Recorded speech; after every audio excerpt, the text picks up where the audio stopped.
Hey, welcome back to the channel. Hey, the other day I was having a conversation with my husband about the cost of groceries and how everything is just so expensive. It's so hard to afford everything.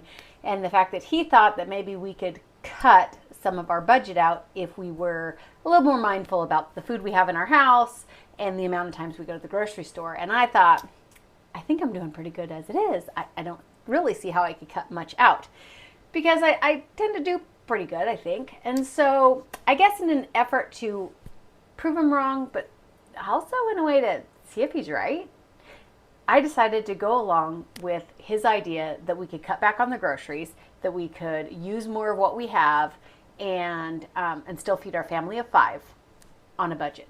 Yeah.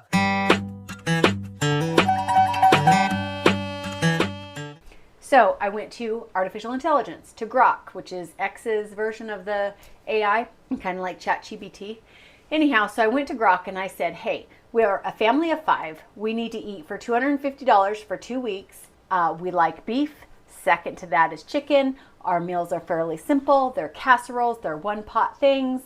We do simple breakfasts, kind of scrounge around for lunch. Main thing is we need suppers, and we do potluck once a week, so on and so on and so on, right? Can you build me a menu and a grocery list according to those parameters? And it kicked something back to me that I was kind of impressed. 7 days repeated. So you do the same menu 2 weeks in a row. But we're at this not for coming up with new meal ideas, but to use the food we already have and to just save money. So one of the ways of saving money is, of course, using the food in the pantry, using the food in the freezer. The second thing is, the less times I go to the grocery store, the less impulse buys I'm going to get. And I am an impulse purchaser. So if I'm not in the store, I can't buy any extra stuff. So right there alone, we're going to be saving money. So I analyzed the stuff that Grok gave me. It gave me a list of all the items I need to be shopping for. And it gave me a price of how much. And then it told me how much the total was. Grok told me it was going to cost $253.82 to feed my family of 5 for 2 weeks. And that's really close. And that's real close to $250. So I took that shopping list and I put it into the Walmart app. And I put all the items that it said I need to buy. And that greatly reduced the bill down to $141.11. Of course, you know me, I like to shop local. I'd rather not drive the hour to Walmart. I'd rather shop a small business. And of course, my favorite Main Street Merc has an app, kind of like Walmart, so I could quickly go on and compare the prices. So that's what I did. I went onto their app, I put in the exact same groceries, and it came out to $150.42. That's $9 more to shop at my local grocery that's small business, that's locally owned, that's 20 minutes away versus going to Walmart that's an hour away, big corporate. I'm going to go with Main Street Merc. I'm going to pay the extra $9. However, it gets even better. So already we are down to $150 for 2 weeks, which is $100 off of what my original goal was. Before I could go in and place my order at Main Street Merc, I went ahead and started going through my pantry and my freezer and my fridge. So with doing that, I eliminated some of the things. I could just cross them right off my shopping list because I want to use what I have. So some of the things that I eliminated off the grocery list was ground beef, some of the beef roast, 1 pound of bacon, a little bit of cheese, things like taco seasoning, canned black beans, beef broth, because I use powdered bouillon instead of buying any type of beef broth or canned broth or anything like that. And then the other things that I pretty much take off was vegetable oil and seasonings. On my list was some beef roast, some bacon, some cheddar, cheese, eggs, milk, canned tomatoes, pasta, tortillas, bread, white rice, onions, bell peppers, carrots, frozen mixed vegetables, salsa, cereal, family sized, and oatmeal. So as I went through and I plugged that into the Main Street Merc app, it got even cheaper when I actually did the order. When they pulled the order, there was some sales going on. So my entire bill from Main Street Merc was $97.25. That means that if I can stick to this menu, I'm actually going to be feeding my family of 5 for 2 weeks for under $50 a week. And you know what? I did it. That is also with making some modifications to what Grok actually suggested, because when Grok made the menu, it was very beef heavy. And after 2 nights of having beef, I was like, we need some chicken. And so I looked in the fridge and said, okay, what is it? Because I can't go to the grocery store anymore. I got 2 weeks of just eating what we got. So I looked in the fridge and I had some pie crust that needed to get used up. Also, I had one of these. I carry different brands of them, but basically it's a chicken noodle soup in a bag. I can make that thing stretch for 2 days. So I switched up 2 of the menu items and added chicken in. So my menu consisted of, the first night we had beef burritos, then beef soft tacos. See what I'm talking about with the beef thing? Then I was like, we need something a little different. So then I did the chicken noodle soup. The bacon and eggs and toast was our next meal. Beef stir fry, chicken pot pie, using up those pie crusts. And then on the 7th day, we do leftovers. Refrigerator roundup, right? You've seen me do that. We do that. We make sure that everything in the fridge is getting used up. And then the next week, we just repeat the same menu. Now, you're probably questioning, well, what about your breakfast? What about your lunch? Yeah, well, breakfast, we made a deal for the next 2 weeks. We are going to eat eggs and toast, cereal, or oatmeal. That's it. As for lunches, it's whatever we can find in this house. We're not buying anything extra. We're not buying lunch meat. We're not buying extra cheeses. We're not buying salads. We're not buying any of that kind of stuff.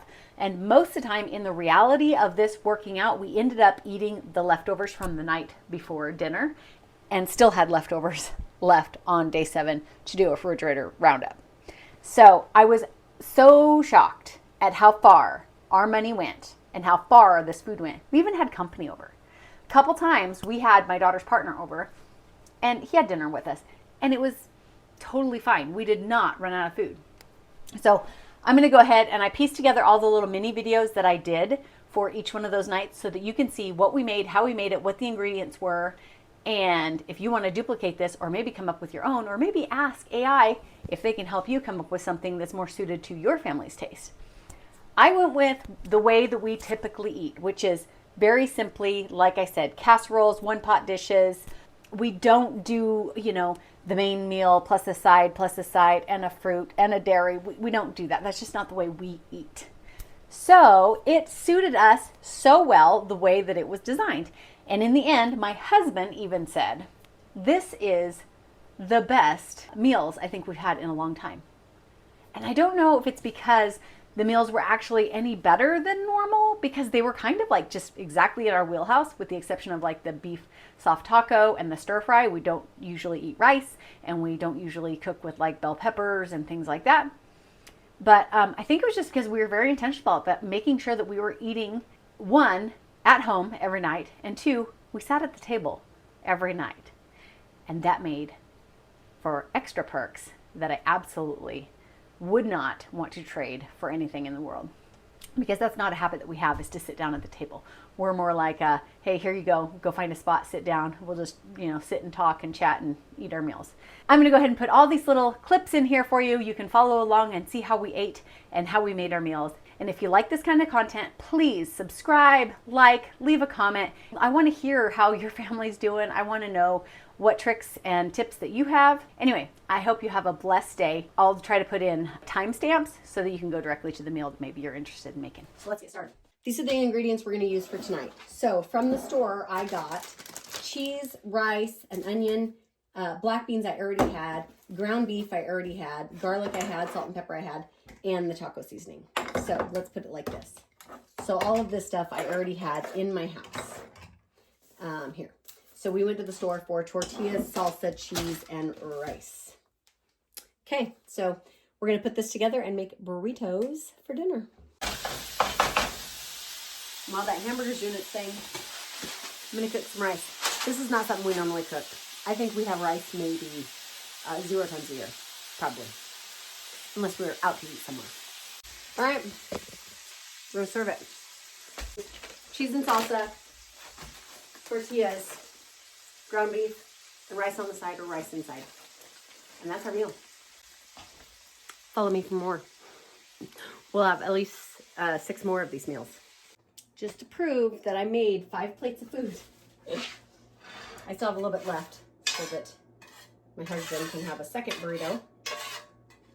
But there is just a smidge left to make 1 more burrito. And then we have 1, 2, 3, 4, 5, 6 plates. And this is supposed to feed 5. But tonight we have a guest. And then on top of that, we can either put this in the burrito or on the side. Either way. And I'm going to let them fix up their food. So this is what's going to fill us up. And then we got the salsa and the cheese. This is our dinner. Right here.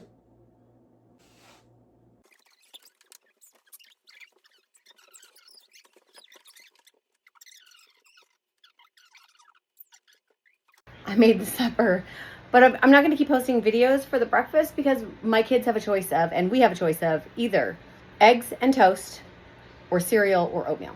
That's going to be our breakfast all week long. Pretty basic, pretty simple, and pretty cheap, and it's filling. Okay, night number 2 on our $50 a week dinner recipe. Tonight it is beef soft tacos. So we have ground beef, seasoning, onions, peppers. My grocery store was out of green peppers, so I just bought these. Actually, they subbed them for those, which is fine. We got some cheese to go on this, some tortillas, some salsa, and that is supper number 2. Oh, and the rice from last night I mixed back in because we had an abundance of rice last night. So here we go. Beef soft tacos is what's for dinner tonight.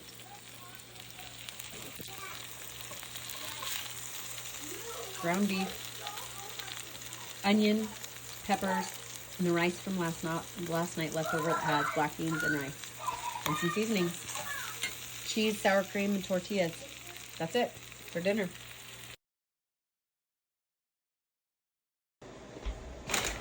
All right, day 3, supper. Feeding my family of 5 on $50. Tonight's dinner is going to be chicken noodle soup. And technically, this menu item was not on the artificial intelligence generated menu item, but we've been having beef the last couple nights, and I really wanted something with chicken in it and just kind of shake things up. And this is all something that has come from my pantry. And one of the things that inspired this series of videos was that my husband keeps telling me, we can eat out of our house. We don't need to go to the grocery store. We have enough food in this house just to feed us forever. And I'm like, nah. Well, yeah, because all of this was something that I did already have. So these bags of chicken noodle soup, you can get it like Menards for like $3.50. This is a Sam's Club rotisserie chicken. I buy these 3 or 4 at a time. And then I bring them home and I package them up in about thirds or fourths into prepackaged portions for our dinners.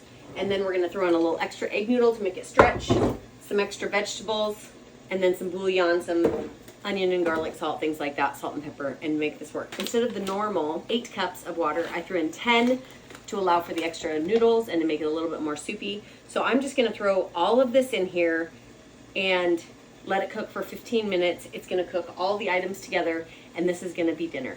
Now, if you didn't have all these things at home with you, because technically this is a $0 meal for me because I do have it, like my husband said I did, still only about $6 worth of actual food.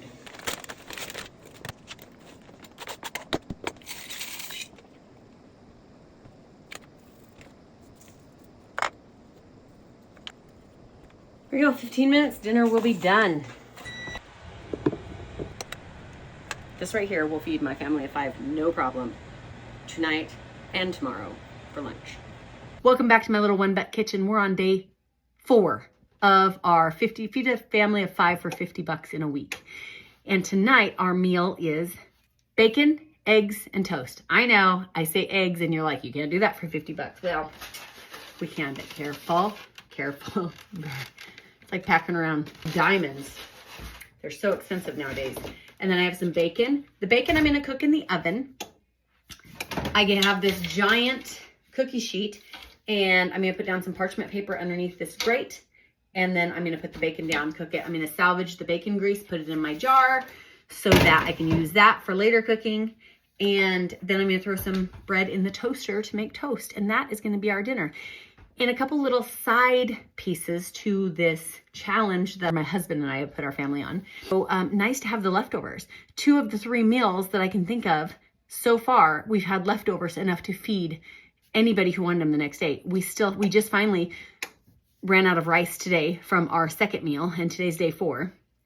And today we've been working on the chicken noodle from last night, and we'll still have that as leftovers tomorrow because there was so much of it. So this food is really stretching. I mean, it's really doable. It really is. So anyway, I'm figuring it out. But I am loving coming on here and sharing these little tidbits of our family with your family. And I hope you are enjoying it as well. Oh, as for the bacon, did I mention I'm going to cook it at about 450 for give or take 15 to 20 minutes, depending on how thick the bacon is and so on and so forth. I usually cut mine in half just so that it's easier to arrange on the pan and fit more in there. Because if they're smaller, I can kind of navigate them a little better and stack them in like a puzzle. Okay, that's it. So we're going to make dinner.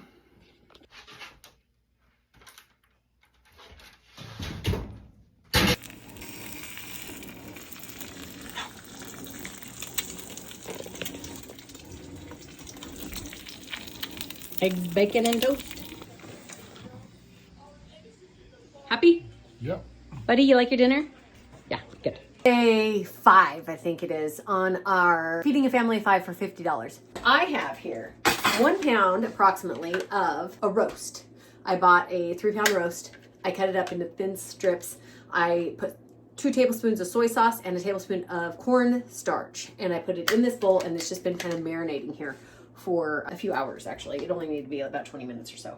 Anyway, I got some bacon grease in this pan. I'm gonna fry up some of these strips, get them at least most the way cooked, and we're gonna make a stir fry, a beef stir fry. So this is gonna give us bulk of our calories, our food, our fillingness is gonna come from the rice, but we're also going to use vegetables. I don't have all of the stir fry vegetables that we would have traditionally in a stir fry, but I have some of them. And so we're just gonna cook up what we have to use, and that will work.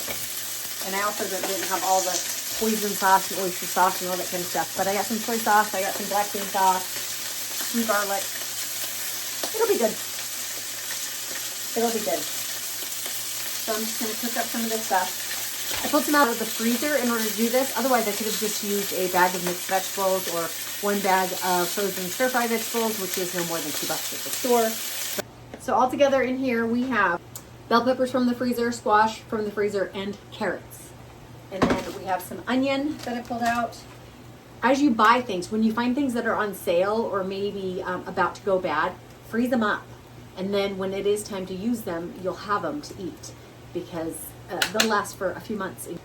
If there's ever a time that you have some extra money and you're like, man, I'm gonna really want some, some stuff in the freezer, then get your extra vegetables and freeze them up. Just follow the directions. So easy. All that information, you can find it whenever I put my video out. There's information all over the internet on how to freeze all that stuff. Usually it's fairly simple. It's just simply putting it in water for a minute or 2 and then putting it in ice to stop the cooking and then putting it up. And that way the texture stays about what you would expect as if it was not frozen. So keeps it similar. Super easy stuff though, really easy and really rewarding when the money's tight in another month and you just don't have the food that you want to have. Like I said, if you're growing a garden but you don't have all the stuff to can or you're not comfortable with canning, then freeze it. Freeze it. And then you'll have it come winter, you'll have lots of produce. Big fan of that. Big fan. Okay, I'm just going to keep going with the bacon grease because it's what I already started with meat. So I'm going to cook up all these vegetables for just 3 or 4 minutes in the same pan in the drippings from the meat. I don't want to clean that out because I want that flavor and all the good stuff from it. So now I'm just going to pour all this in here.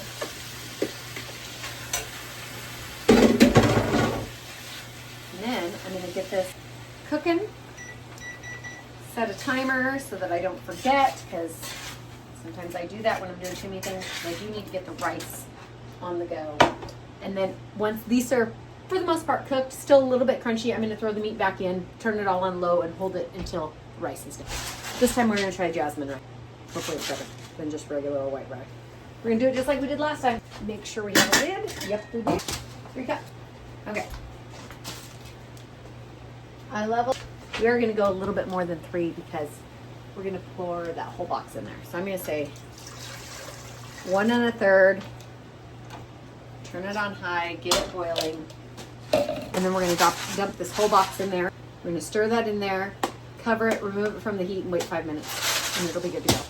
So, while that's going, we're gonna keep working on this. And some of the other things we're gonna do in here is, I'm gonna throw some garlic in here, a little bit of soy sauce, and a little bit of black bean garlic sauce. Not a whole lot, but just a little. We're going to cook all this down. These vegetables are going to end up pretty watery because they've been frozen and they weren't completely thawed out, because I'm kind of rushing because we do have a function tonight to go to, so I want to get everybody fed before we head out the door. So I'm going to turn up the heat and try to evaporate off some of that moisture in there. Throw a little salt in here. It's going to be delish. Okay, we got our protein with our meat. It's gonna be good. Rice is a great filler. Potatoes is a good filler. Pasta is an excellent filler. All of it very cheap. Pretty easy stuff for the most part. I mean, if you're motivated to do anything, you can get anything done, and that's the bottom line. So keep your core items. At this time where things might be a little bit tight, or you're just trying to save for something, like currently, I keep having this big dream because if you've watched my other videos, I'll tell you that I am the dreamer. My husband is the roots. He's the one that figures out where the reality of my dreams lie. And so then between the two of us, we're able to make things happen. And so I want to take a big old RV trip this spring. But we keep having expenses. Fixing water heaters, replacing furnaces, things like that. And it's just less fun. And it's really putting a dent in our travel funds. So the less money I spend on food and outings and going out to dinner and doing all the stuff, the more money I have towards taking a vacation this spring. And it's been a cold winter and I'm gonna want one. Where'd our lid go? Okay. This is gonna sit for 5 minutes. This we're gonna put back together.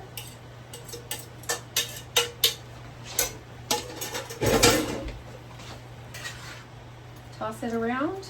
Okay, so the breakdown of this meal is the thing that I purchased for this meal that I specifically purchased in my breakdown menu item was the meat. I specifically purchased that. Other than that, I had the seasonings, the soy sauce, I had all the other little things. I had all the produce in my freezer. However, to buy a bag of frozen stir fry is less than $2, $3 maybe at the max. And this roast I bought it was a 3-pound roast, and I think it was around $6 a pound. So this is about $7 worth of dinner right now, and then plus the rice. The rice is another, $2, $3 for the box of rice. Super inexpensive. And if you buy your rice in bulk and cook it, that's not the minute rice in the box, you're gonna get even cheaper. So I highly recommend something like this. This is gonna go for a while. We're not gonna eat this all in one dinner. We're gonna have leftovers again tomorrow. Every one of these meals has left us with leftovers. We literally just finished up our chicken noodle soup last night. We had chicken noodle soup as leftovers for days. It was fantastic. So anyway, we're gonna scoop this up. I'm gonna check on my rice. Yep, it's done. Super easy. This is it. This is our dinner. Beef stir fry. Okay, my oldest daughter is at work, so we still had 4 of us eating tonight, and this is everything that's still left that we haven't even eaten yet, and all this rice. So fantastic. One night will be a leftover, and this will more than likely make it to it. If you like this kind of content, please make sure to like and subscribe. Send me a comment. Let me know what you think, or maybe a different way that it could be made, or some other special meal that you like to make in your house to save money and be economical. So, love to see you back around here. Stick with us. God bless. Have a good day. Hey there, it is day 6 of our Feeding Our Family of 5 for $50 for the week. And forgive the hat, it has been a very cold day today, and the hat is just there because my hair's a mess. And once I take the hat off, the whole thing just is destroyed. So we're just gonna keep the hat on, consider it a hairdo. So today we are going to be making the recipe says turkey pot pie, but it's going to be a chicken pot pie, because that is what I have, is chicken. And there are multiple ways to make this, either more extravagant or less extravagant. Of course, we're gonna go with less extravagant, but still yummy. So here's the things that I have. I have the oven preheating at 400 degrees because we're gonna bake this pie. I do have a pie crust, although I could have made a pie crust at home, and the recipe is all over the internet. Chef Billy Parisi is like the best when it comes to that stuff. But this is like $3 for 2 pie crusts, a top and a bottom. The recipe that I have is for 2 pies. We're just gonna make 1 pie, however. The trick to making just 1 pie is I use a cake pan instead of a pipe pan because it's got straight sides and they're just a smidge taller. So that's what I'm gonna use. I'm gonna use a round cake pan. Not a great, I'll show you when I get to that point. Anyway, and then I have some foods, some vegetables that I took out of the freezer because I want to use those up. So I have some frozen celery, carrots, and some onions. However, if you didn't have any of this stuff, another thing you can do is simply buy a $2 bag of frozen mixed vegetables and use that. And that would fill you right up. Or use a can of mixed vegetables. We're going to use a combination of a can of mixed vegetables as well as the stuff from the freezer. So we're going to add, so we got carrots and onions and celery. We're going to add a can of that mixed vegetables. We're going to use some garlic. We're going to use a little bit of flour to get this done. We're going to use 2 cups of stock, which I'm not going to actually buy stock or anything. I'm going to use bouillon. I'm going to get a little saucepan on the back corner here of the stove with a couple cups of water, and I'm going to add a couple tablespoons of this in there and make my own stock for this. Then we're going to use some heavy cream or milk. It says we're going to use milk because I don't have heavy cream. And then it says that we should use a cup of peeled potatoes. It's 8:30 at night. Today's just been a long, cold, -5 day. We're not making potatoes. We're not peeling potatoes right now. We're just going to get this in the oven and get it back out as soon as we possibly can so that we can get some food in our tummies and call it a day. So we're not going to do peeled potatoes, but there are potatoes in that can of mixed vegetables. So we're going to get a little bit from there. And it says to put in a cup of peas. Again, we're overdoing it already on the vegetables, so we're good with these frozen things plus the can. And then it says we need 3 cups of turkey or chicken. I'm going to do, this is probably closer to 2 cups. That's what we're going to stick with. So that's going to be good enough. And then we got some parsley, and then we're going to 1 egg that we're gonna do the top of the crust to make it all crunchy and shiny and lovely. So pretty basic instructions. So the first thing we're gonna do is put some butter in this pan and cook these onions down. And that's gonna take a bit. Okay, so we're gonna start with a half a stick of butter in here with some onions. Okay, we're just gonna cook these down. It's probably gonna take us about 15 minutes to get these ready to go. I'm actually gonna throw my carrots and my celery in a little bit sooner than what the recipe says, just because they're frozen and they're a little bit chunky. So, and then I'll put some garlic in at the very last and cook that for about 3 or 4 minutes. I don't want to overcook the garlic because then it gets like a really gross bitter taste. So I don't like to put that in any sooner than I have to.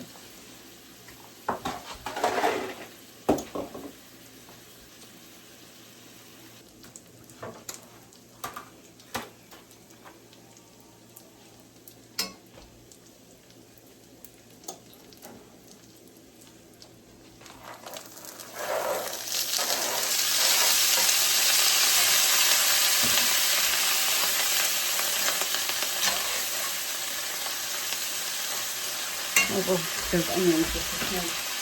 This is the pan I'm talking about, what I'm going to use. It is a cake pan versus a pie pan. I mean, they're about the same bottom side, but I just feel like I can stack more in here because it's deeper and it just comes out better, I think.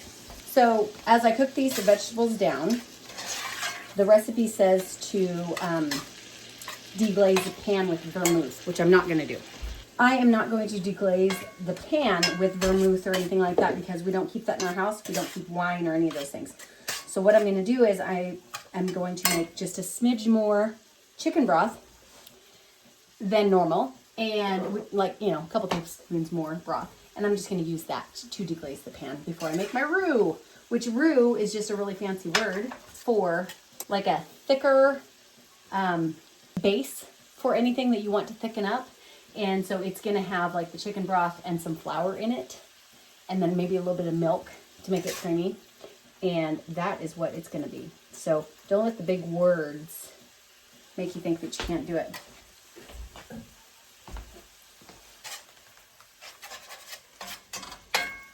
And I'm sure in more complicated meals, it means a whole lot more complicated things. And it is very meaningful and can make or break a dish. But I think at our level, we're just good. We're good. So it's supposed to be a teaspoon per cup, but I like to go a little bit more than that just to give it some extra flavor since this is my actual broth. And then I'm going to throw in a little bit extra just because I put a little extra water in here as well. Bring that up to a boil. Okay, I was told years ago that one of the tricks to making gravy or any type of roux is if you're afraid of things getting lumpy in here, to take your broth and your flour and to mix it separately into like a measuring cup or something with a whisk. And then you work out all the lumps here and then add it to your pan. And it's a lot easier to not get the lumps, especially when you're making gravy. I'm just putting it directly onto my vegetables. Well, there's not a lot of stuff in the pan. I forgot to deglaze. That's okay.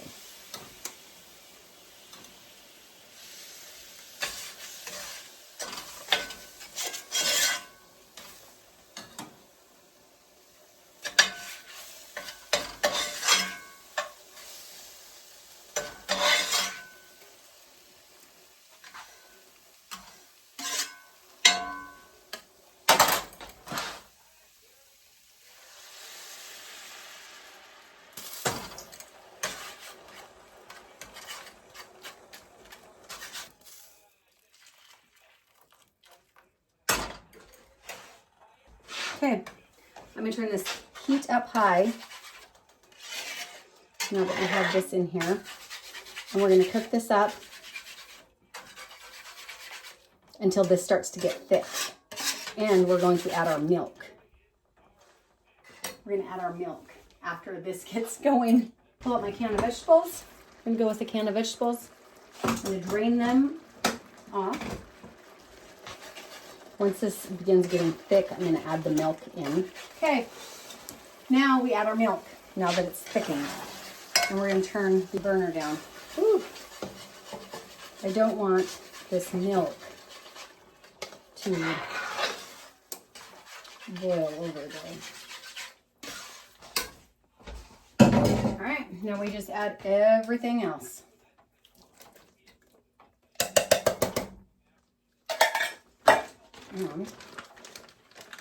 Our chicken. Oops. Okay, so we're going to cover that and set it aside. Now we are going to take this pie crust and gently roll it out. Like flip it over. Get it as centered as you can over the thing, and then I just try to slide it down in there best I can. I don't worry about it being too precise because I'm actually just going to kind of mush it all together. The one thing that I want to make sure is that I don't break it, and if I do break it, that I patch it. So just going to make it nice and pressed up against there. Okay, all right. Now we are going to take our pie filling. Well, this pie filling, we're going to try to fit it all into that one pie. Is this going to work?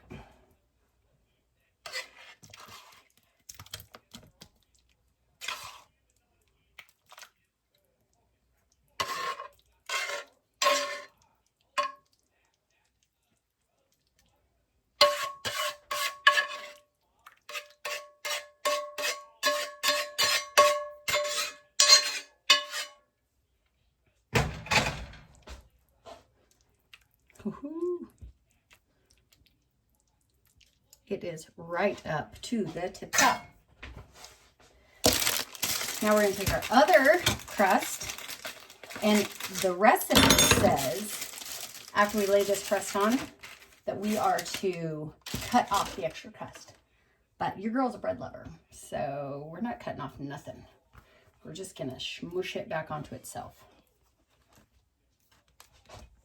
So I just kind of, I don't know if you can see this, I just kind of push my thumbs down to try to get it in contact with that bottom crust and try to make it connect a little bit so that it has a good seal connecting to that other crust.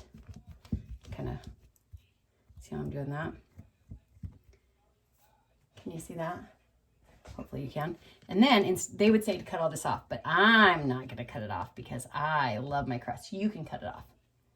Anybody else can cut it off.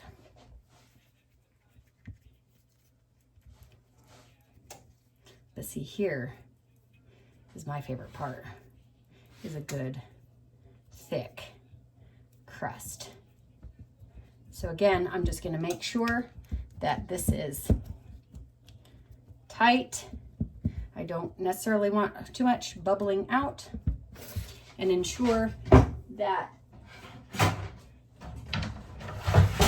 if it does bubble out, it doesn't destroy my oven with messes. I'm going to put it on a pan. Now, the most expensive part of this whole thing. Just kidding. Oh, I got egg jokes for days about the price of eggs. Anyhow, explain to me why I can buy Eggland's Best eggs for cheaper than I can buy generic ones. I thought Eggland's Best were like a brand, but they're cheaper. At our local store, I can buy Eggland's Best cheaper than the best choice. Anyway, you can either use one of these little silicone pastry brushes, or you can just use a paper towel and just dip it in the egg. Oops, careful, Jill. Getting a little crazy there. Dip it in the egg and just smear it around. I've used a paper towel when I can't find this thing, and it works just fine. Just be careful not to put too much. You don't want a scrambled egg thing going on top here. And I just did the whole egg, not just the yolk, not just the white. I did the whole egg. That's what the recipe says. And I tell you what, it comes out beautifully browned. But if you leave too much down here in the cracks, I imagine you might end up with something like a scrambled egg on top, and we don't want that. So we want just enough. And you do end up wasting half of that expensive egg.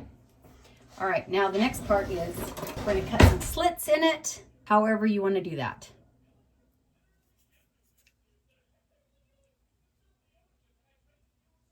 You can make it more decorative than that by all means. Okay. Now we're going to pop it in the oven for 40 to 45 minutes.